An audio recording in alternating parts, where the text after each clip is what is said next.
Alright, magandang gabi po sa inyong lahat. Gagawa na naman po tayo ng isang reaction video. Ito po ay papanoorin natin, no? Magre-react tayo at papanoorin natin ang channel ni Bongbong Marcos. Ang title niya is BBM Vlog number 149, Hinarang na Ebidensya sa Vice President Election Protest.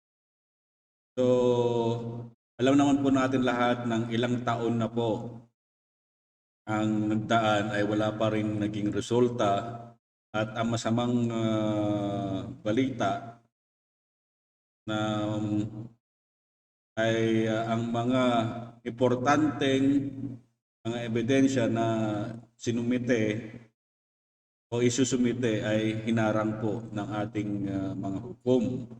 At hindi po natin alam kung anong dahilan. So panoorin natin ang ipapakita ni dating Senador Bongbong Marcos. At ito ay merong 9 minutes na kunting pagbibigay ng linaw sa ating mga butante upang makasiguro po tayo, no, sa ating susunod na ating eleksyon. So panoorin po natin.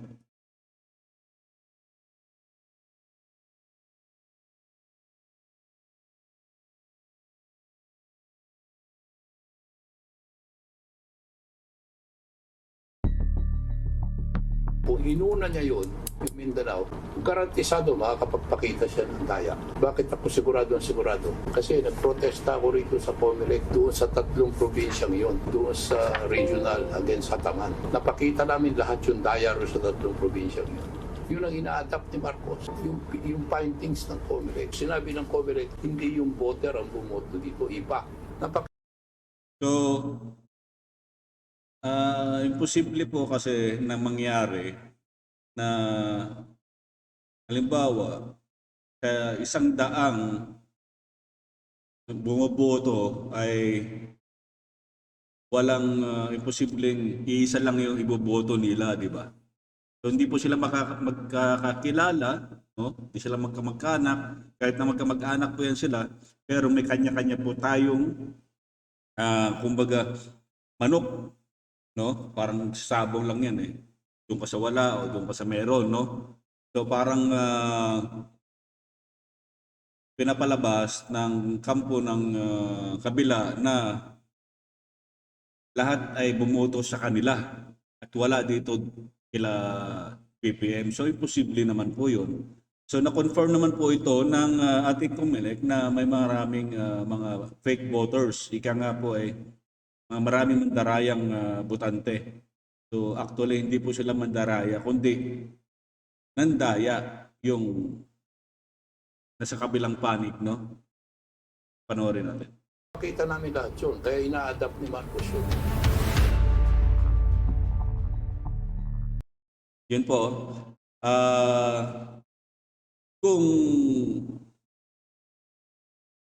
Kung tinanggap sana ng hukuman yung kanilang ebidensya dito sa may Mindanao, ang pagkakamali lang po kasi ni BBM, no? Pagkakamali lang ni BBM, inuna niya yung nandito sa may Luzon. No, yun ang pagkakamali eh. Yun ang marami nagsasabi na dapat unahin na kagad yung Mindanao para sigurado kagad, di ba? So lumihis po sila eh. Inuna nila yung Luzon eh. Ngayon, siyempre, doon sa Bicol region, siyempre, hawak nung kalaban. Kaya, wala kang magagawa ron. So, mataas yung kanyang bilang ron. Alam mo naman pala na kasi ang technique nila, gusto nilang ihuli ang Mindanao upang maging alas nila. Kaso nga, nagkamali sila doon kasi nagmadali yung mga kakampi ng kabila upang hindi na malaman yung totoong resulta ng Mindanao. So doon sila nagkamali. Dapat nung unang-unang pa lang ng pagkaprotesta, yun talaga dapat yung kanyang pinagtuunan ng pansin yung Visayas Mindanao, di ba? So tuloy natin.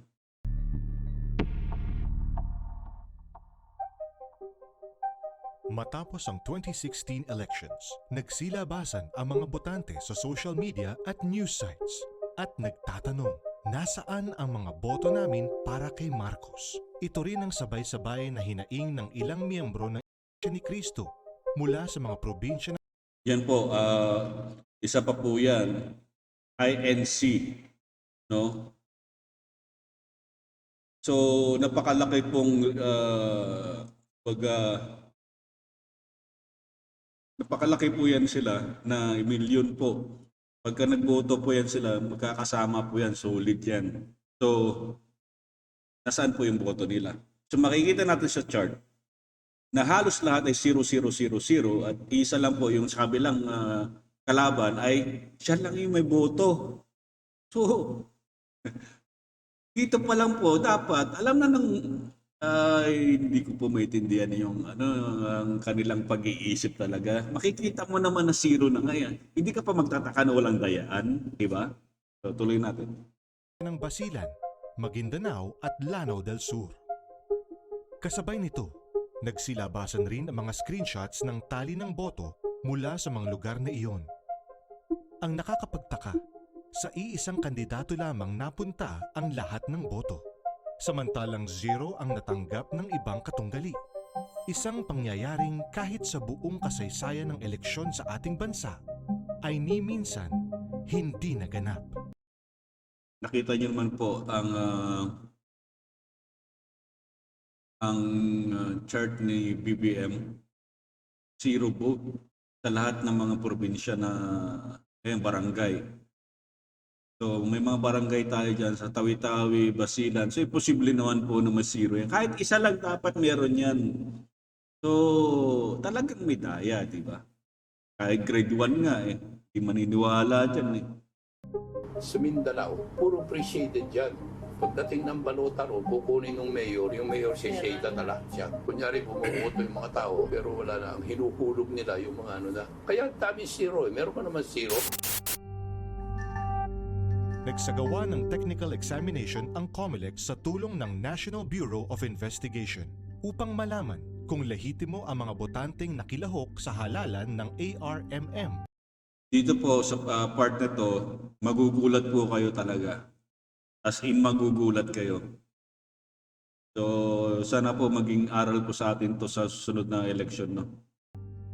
Sinuri ang pirma ng bawat isang botante. Ang Voters Registration Receipt o VRR o ang pinipirmahan ng botante sa araw ng pagrerehistro ay kailangan magtugma sa EDCVL o Election Day Computerized Voters List o ang kanilang pinipirmahan sa araw ng eleksyon. Ang bawat guhit at linya ay masusing inaaral ng mga eksperto upang maberika ang pagkakahalintulad nito. Hindi man sakto lagi ang bawat pirma. Nalalaman ng eksperto kung tugma ang estilo ng sulat kamay na ginamit. Meron po kasing lahat po pinag-aaralan niya lalo na sa mga kapulisan, no, sa mga laboratory, sa mga Yan po yung bawat, kahit ano pong pirma natin, yung guhit nung ating pagkalaw ng kamay, yung diin, no, at ang estilo ng paano gamitin ang ballpen, lapis, ay malalaman nila Kaya tuloy po natin at talagang magugulat kayo dito.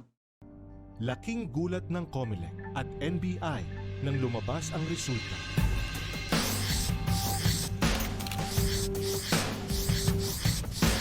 Lupet?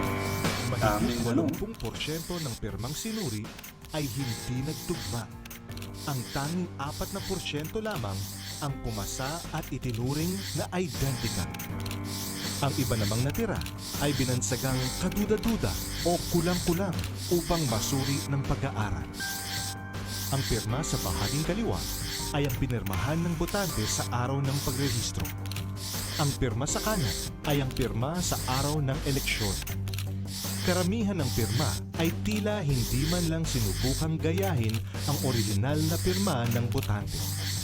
Walang pagkakahalintulad o bakas ng anumang parehong sulat kamay. Ang kanilang konklusyon Based on the findings stated above, we therefore conclude that the 2016 national, local, and ARMM elections has been marked with different forms of election fraud, such as massive substituted voting.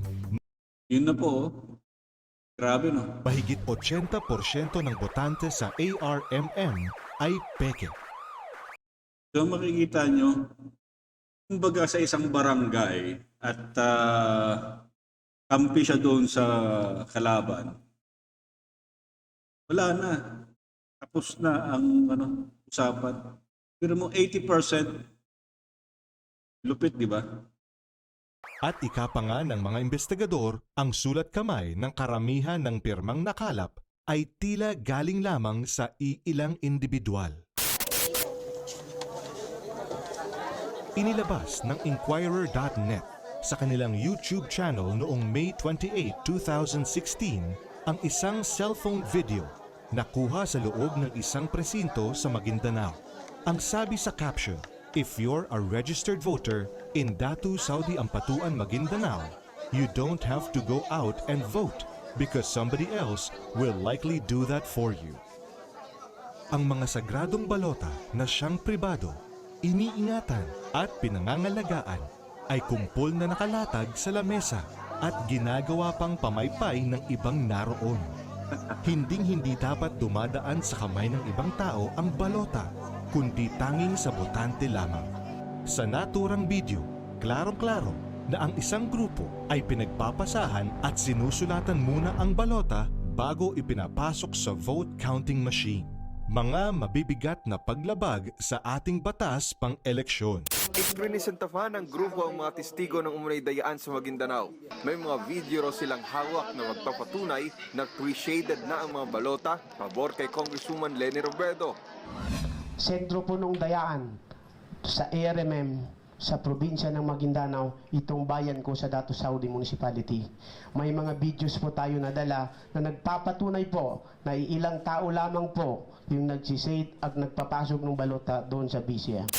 Sari-saring reklamo na ang inihain ngunit ito ay hinaharang simulat sa pool. Yan ang masama sa atin yung hukom kasi. Nababayaran Pa naman yan.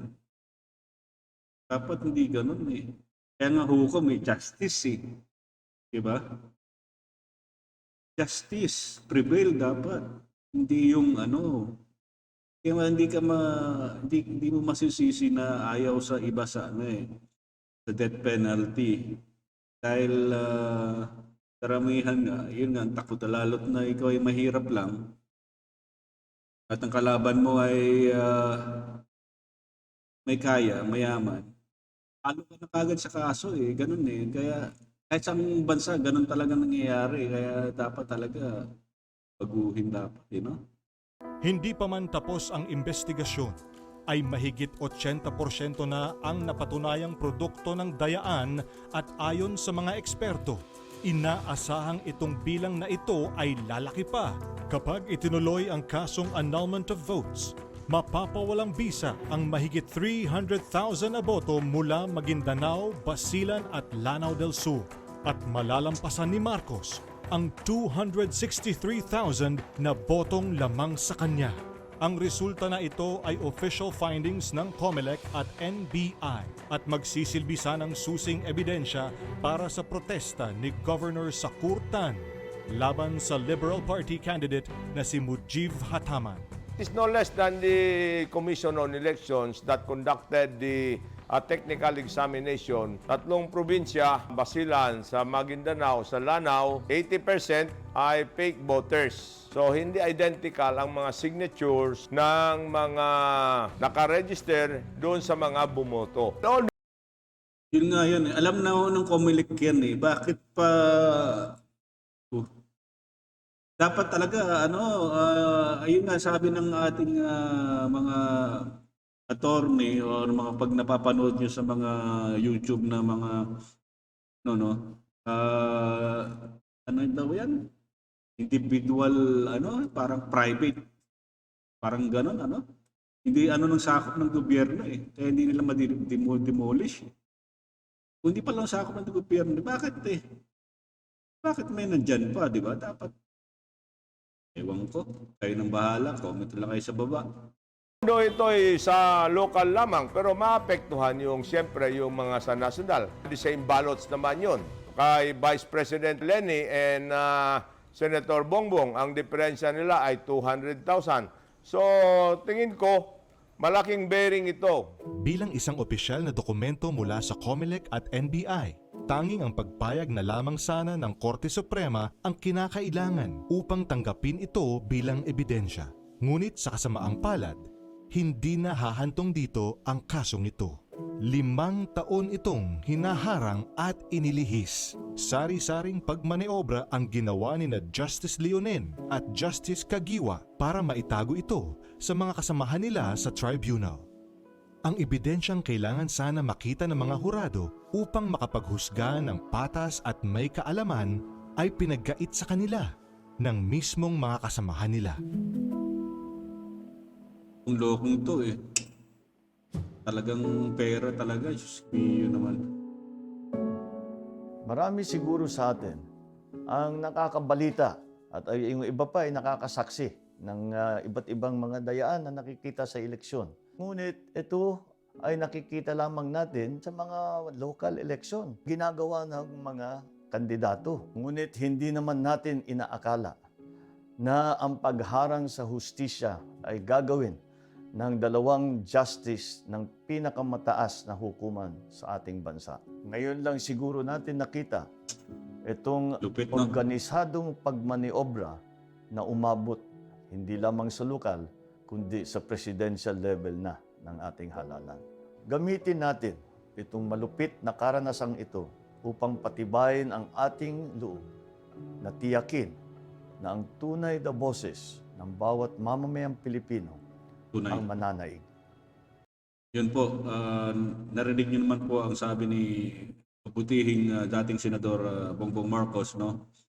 Na maging lesson po sa atin, maging leksyon sa atin na wag na po nating payagan na kung meron man po mga dayaan na ganyan sa mga baryo natin o barangay, ay maaari siguro kayong gumawa ng isang grupo o makipag-contact sa mga otoridad upang maiwasan ang mga bagay na ito. Dahil po, hindi lang po yung mga nangdaya na ilang tao doon, no, mga kasabwat eh. No, maraming, ilan lang kayong kasabwat na nandiyan na nababayaran. Pero kami, yung mas nakakaraming Pilipino sa buong mundo ang apektado sa ginagawa ng mga mandarayong yan. So mga kababayan, mag-election po sa atin to. Nagkamali na po tayo noong 1986. Huwag na po natin ulitin po. No? Mabuti po hindi po nangyari kay Tatay Digong yung nangyari dito kay Bongbong Marcos. This way, let us move forward.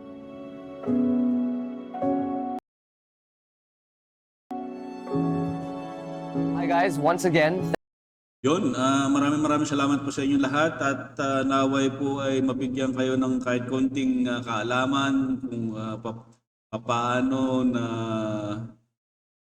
nabaliwala ang isang makasaysayang ebidensya sana, no? Kung ito sana yung yung nauna noon, sa ulo. So ngayon ko lang napanood to. Kailan ba to? Kailan ba itong binilag? February pa. Ngayon ko lang napanood. At wala, sayang. So maraming salamat po sa inyo lahat kung nagustuhan nyo ang reaction video natin. Paki-like, subscribe, at hit the notification para po sa mga susunod na mating mga reaction videos, no? So, maraming salamat po. God bless po. Ingat po tayo lahat. Pag Pinoy kayo, astig tayo. Babush po. Babush.